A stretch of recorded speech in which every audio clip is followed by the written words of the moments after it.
We have our chart behind us. I've decided to put this chart up today because, as you remember, we are at a crossroad at the moment. Remember, we are at a crossroad at the moment. What we've been doing is that we have been looking at the beginning. Obviously, this is the story of the whole Bible. And when you look at all the chart I have behind me here, I'm not going to go through that. We've done this in the past. But essentially, we have been looking at the beginning, the story of the first thing. And we are at this crossroad now because we are moving now. We've been focusing on the first, second, third chapter of Genesis, and we are now moving away from that third chapter of Genesis. And again, like I said, we are moving into, as it were, the third chapter of our story. So we are moving into the top chapter of our story, the story that we are telling. Remember, we are telling that story of the whole Bible. So chapter 1 of our story is the creation story, and which we read in Genesis chapter 1 and Genesis chapter 2. Yeah, and then the chapter 2 of our story is the fall and the fallout. Now the chapter 3 of our story, which is where we are now, we are looking at the period from Genesis chapter 4 to Genesis chapter 11. We are looking at the period from the fall to the flood. So that is the title of this section of our story, from the fall to the flood, and is from Genesis chapter 4 to Genesis chapter 11. Let's read a part of Genesis chapter 3 to key us in, and we'll read the beginning of Genesis chapter 4 just to give us a background to build on. So let's read those. So we'll read Genesis chapter 3, 23, 24, and I will move straight into Genesis chapter 4 verses 1 and 2. Genesis 3, 23 to 24. Therefore the Lord God sent him forth, that is Adam, obviously, with his wife, from the Garden of Eden to till the ground from whence he was taken. So God drove out the man, and he placed at the east of the Garden of Eden cherubims and flaming sword, which turned every way to keep the way of the tree of life. So let's go on to Genesis chapter 4 verses 1 and 2. And Adam knew Eve his wife, and she conceived and bare Cain, and said, what? I have gotten a man from the Lord. And verse 2, she again bare his brother Abel, and Abel was a keeper of the sheep, but Cain was a tiller of the ground. Now today, by the grace of God, we are not going to go into the story, but I just feel that we should read that foundation to give us a context. I'm not going to go into the story today, but I want to stay at this junction, this crossover. Okay, now when many people read the opening chapter of the Bible, they always think about these controversies that surround its interpretation, and we have looked at some of those controversies. We have not shied away from it. You know, question like, did God create the world in 6 literal days? Were those days literal? Were they not?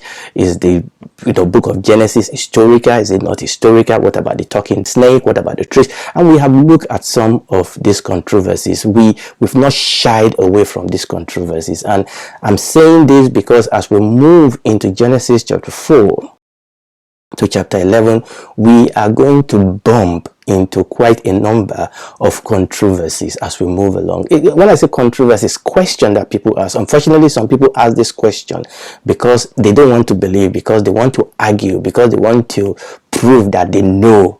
But some people ask this question honestly because they want answer. We are not going to shy away from answering or from dealing with some of those controversies or some of those questions. Some of them are very difficult, some of them are not that difficult to answer, but I need to understand here that our concern is primarily not about answering controversies. That is not primarily our concern. Yes, we will, because some of those things are important, but as our concern, as our goal, as our purpose has always been, our desire is to know God. And this is the purpose here. We have come talking about the story of the whole Bible, and we have gone to the beginning because our desire is for God, is to know him, that I may know him. God said they all know me. So this is our concern, and I believe and I desire to underscore that. Yes, we will look at these controversies. Yes, we will discuss, we will compare scripture with scripture, and we will look at some of these questions, but understand that that is not the primary focus. Our primary focus us is to know God, is to understand God, His person, His plan, His purpose, and also to find our place, to find our position, to find our place in that plan, in that purpose of God. And this is very, very important. And that is why we are doing what we are doing. Is that okay? Okay, fine. So I've said that to say, yes, there are many questions coming on the way, and you can hear some of those questions. I will deal with them. But understand that the goal is to know God, His person, His plan, and His purpose. And then once we know that, then we understand our own role. We understand our own calling, our own part as human and as individual in this plan and the purpose of God. Praise the Lord. So let's go back then to this story that we are talking about. And when you read the scripture, you will see that both the writers of the Old Testament and the writers of the New Testament, they were very well acquainted with the creation story. They believe that the account that we read in the book of Genesis, they believe that it is reliable, okay, and they rely on that account. And we will see that they rely on the account of creation, and they see in that account God's pattern of activity in history. And I'm saying this because we are going to go, as we go into chapter 4 of Genesis to chapter 11, we'll begin to refer back again to chapter 1 and to 3, and we'll begin to look at this pattern. Okay, so what I'm saying is that the New Testament writing, the Old Testament writing, they rely on this account of Genesis that we are talking about. And they don't just rely upon it as just a story, as just one of those things we need to dispense it with so that we can go on to a new thing. No. It was foundational. It was fundamental to their understanding, because they see in this first 11 chapter of the book of Genesis a pattern of God's activity throughout history. Now, the Old Testament sees creation as a prototype of Israel's redemption from Egypt. You can see that this story we are dealing with, we are not just trying to tell a story quickly and get away with it. No, the Old Testament writers, the Old Testament saints, they see in the creation story a type, a prototype of the redemption of Israel from Egypt. Okay, they see in Adam, in the fall of Adam, and in the way God dealt with them, they see in it a pattern for Israel. So the Old Testament sees Israel Exodus in the light of creation. I mean, obviously, the Exodus is huge, isn't it, in the history of the Jews. So the Old Testament writers and the Old Testament writings actually sees this exodus of the children of Israel. They see it and they interpret it and they understand it in the light of creation. And it's the same thing with the New Testament. The New Testament sees creation as a prototype of the redemption and the salvation that comes to us in Christ Jesus. Hallelujah. And I've said this before, we need to understand that what was taking place on that cross, and we have that right there in the middle there, okay? We have this in the middle there. What is taking place on this cross actually is a type of creation. If any man, if any woman be in Christ, is a new creation. All things are passed away. All things have become new. Again, I've mentioned, when you read the book of John, in the beginning was the Word. You see, this is another creation. John chapter 1 verse 1 was intentionally patterned after Genesis chapter 1 verse 1, because this is another creation. So New Testament writers, New Testament writing sees Christ in the light of creation. Amen. Praise the Lord. Now, having laid that foundation, let's now go back to our Genesis. Now, one of the things I want to establish today as we cross this Rubicon, as we go over this crossroad, is I want us to understand that Genesis chapter 1 to Genesis chapter 11 is a literal unity. The Bible intentionally put this 11th chapter in the scripture as a foundation upon which everything else is built. So this first 11th chapter of Genesis are key. They are important. They are foundational. They are fundamental. They must be seen as a literal unity. So even though we are dividing it into the first chapter of our story, Genesis chapter 1 and 2, the second chapter of our story, Genesis chapter 3, and now we are moving into Genesis chapter 4. I want you to know that we are doing that for the sake of convenience.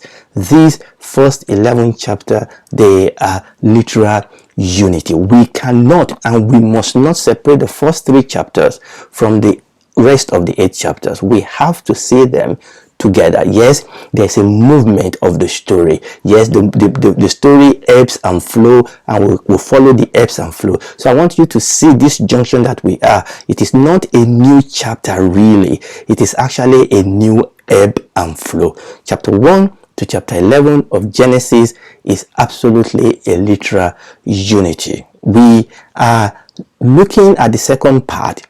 Yes, but we need to see them as a literal unity. All these 11 chapters that we are reading, they set the scene, I'm repeating myself, and they provide the foundation upon which the rest of the Bible is built.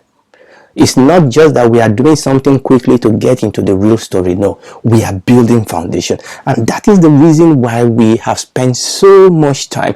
And when we come here, we are going to spend a lot of time also, because this is another creation. So from there, all the other thing that happens all the way here, they are dependent on what happened at the beginning, and that is why we are spending time on this. Okay, it set the scene, it provides the foundation upon which the rest of the Bible is built. The truth is that when you look at the cross, you and I will never understand the cross if we don't understand what happened here. And when we go all the way to the end of the story, we will not. And by the way, it's not the end of the story, it's the end of the story as we know it, but it's the beginning of another story. Hallelujah. And even over there, there will be a new creation. You see how this thing works. And that is why we are spending so much time here, so that we can understand the rest of the scripture. So we are looking at this part, this chapter 1 to chapter 11 of Genesis. We are looking them in 2 parts, but understand that they are the same. Yes, there is a BS and an AS. And you are thinking, what is BS? Yes, there is Genesis before sin. And then Genesis after sin. But understand that it's a cohesive unit, and that is very, very important. Now, the scholars have a name they give to this first 11 chapter of the book of Genesis, because they realize it is foundational. They realize that it is fundamental, and they realize that they are literal unity, that they are cohesive unit. So the name the biblical scholars give this first 11 chapter, they call it Primeval history. The Primeval history, and that's the story of the first year of the world existence, which is recorded for us in the book of Genesis chapter 1 to chapter 11. And that story, as we have seen, tells us the story of how God created the world, tell us the story of how God created all the living and the non-living things, including human, including Adam and Eve, and the position and the post and the place that God has called us to be. That all those things that we have been talking about. And obviously it also tells us about what happened, how human fell, and how things developed from there. And that is the story that this section, this Primeval history tells us. And that story ends with Terah, the father of Abraham, from whom then the Israelites, the chosen people, will come from. So that story ended with Abraham, and then the next stage of that story from chapter 11, then move on from Abraham to the children of Israel. You see the connection here, and it is important. I just want to be sure we connect that. So when we look at chapter 1, chapter 2, like I said, we discover that the world was good. Okay, God infused the world with sustaining power. It was beautiful, it was complex, it was rich, it was orderly, it was a blessing, it was, like we said, a garden, it was the light. Huna was put in this gorgeous, lush area in the presence of God. That is what we saw in chapter 1 and 2. Unfortunately, in chapter 3, it all went wrong. And in chapter 3, we saw the fall. And this is what explains why our world is so messed up, why we are where we are, why is there evil, why is there confusion, why is there disruption, why disease, why death, why are we here, why are we where we are today? And that is what we see in chapter 3. Now that we've laid that foundation, even though we are not going into the detail, we are not moving in, but we are just connecting it so that we can see them together. So chapter 4 to 11, we now see here in chapter 4 to 11, somebody call it, chapter 4 to 11, call it the vortex of death, rebellion, moral corruption, expanding and strengthening. So this the evil seed that Adam and Eve sowed by rebelling against God, that resulted in their being expelled from the Garden of Eden. So when we go to chapter 4 to 11, what we see is the vortex of death. Somebody said rebellion, moral corruption, expanding and strengthening. And that is what we see. And this section, this chapter 4 to 11, you can then divide this to before the flood, and after the flood. Remember, now I'm talking about this second section. So we have chapter 1 to 3, which is what we've done. The section I'm talking about now is our new teaching from section 4 to 11. Remember, 1 to 11 is the same, it's one unit, but we have dealt with 1 to 3 chapter. Now we are dealing with chapter 4 to 11, and this chapter 4 to 11, you can divide that into 3: before the flood, and after the flood. Just like you can divide chapter 1 to 3 with before sin and after sin. Okay, this one you can divide into 3: before the flood, and after the flood. So what we see here is that progressively human was separated from God, and progressively that separation was widening and widening, and we see the progressive power of sin and expression of death engulfing human in an avalanche way. Okay, we see all this evil and death crashing, as it were, upon human. There was corruption of creation, and sin was laying waste every area of human. And that is the thing we are going to see. God warned Adam and Eve. God warned Adam that the day you eat of it, you will die. Okay, you will surely die. In dying, you will die. And so when we reach this chapter 4 to 11, we see that being played out live. We see that being played out live. Progressive separation of human from God, progressive power of sin engulfing human. We see the corruption, we see waste, we see all sorts of things. And we are going to start looking at that from the story of Cain and Abel. We look at that in chapter 4. That's what we'll look at in chapter 4, the story of Cain and Abel. In chapter 5, we'll see civilization, art of civilization that was invented by Cain's son. And in chapter 6, we'll see a very interesting story of the sons of God and the daughters of men. That is what we see in chapter 6. And then we go on from there. We go on and on and on and look at the story of Noah. We look at the story of flood, and then we look at the story of Noah after the fall. And obviously we'll move on until we come also to the story of Tower of Babel, all the way down to the story of Terah, the father of Abraham, and that will conclude this section. Praise the Lord. Now the story, the history that we are reading in Genesis chapter 1 to 11 contains a number of genealogies, and it is structured around fivefold repetition. When we read it, we say these are the generation of. The Hebrews actually have a word for this. They call it Tuli dot. Pardon me if that's not the correct pronunciation. Essentially, it means generation. Essentially, it means descendant, generation, descendant. And that is the way the structure of Genesis unfold, where we are dealing with. And actually, when you look at this properly, you will see that this is not just limited to this section of Genesis chapter 1 verse 11. It is the same structure that is carried on into the rest of the book of Genesis. Let me quickly go through this. So the first one we see is the Telidot, the generation of heaven and earth. We have dealt with that. Now what we are going to be dealing with will be from the book of the Telidot of Adam, and is under that we will also talk about the sons of God as they come in to have sexual relationship with the daughters of men and the production of Nephilim, these men of renown, and then the reason why God destroyed the earth at that point. We will come into this. So that is the second one. The third one would then be the Telidot of Noah, or the generation or the descendant of Noah, and we see that from Genesis chapter 6 there about to Genesis chapter 9. And it is under that we're going to look at the flood, we're going to look at the ark of Noah, and we're then going to see the covenant that God made with Noah and all those things that happened after that. So that's the Toledo, that's the generation of Noah. Then after that, we will come. You remember, we will see this in the scripture. It helps us to give a structure to what we are doing. And then we will see the Toledo of the sons of Noah, the Toledo or the generation or the descendant of the sons of Noah. We'll see the table of nation, the sons of Noah, and the origin of the nation of the world, and how they were scattered across the earth, and that will take us to the Tower of Babel. And lastly, the son of Noah will then be focused on Shem from chapter 11, okay, on Shem from in chapter 11. So we then see the generation or the Toledo of Shem. So we see the descendant of Noah in the line of Shem, and that is what is going to connect us to Terah, the father of Abraham. I hope you get the gist of what we are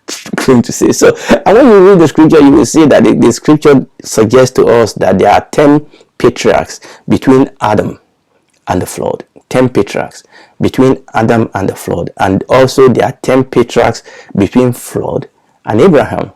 And this is very, very important. So 10 patriarchs from Adam to the flood, and 10 patriarchs from the flood to Abraham. Noah, so we see Adam and Eve, obviously, Noah, obviously, and his family, and then we see Terah, Abraham, and their family. And that is the connection. So that is what we have done today. Yes, I thought this was going to be short, but we've gone a bit longer.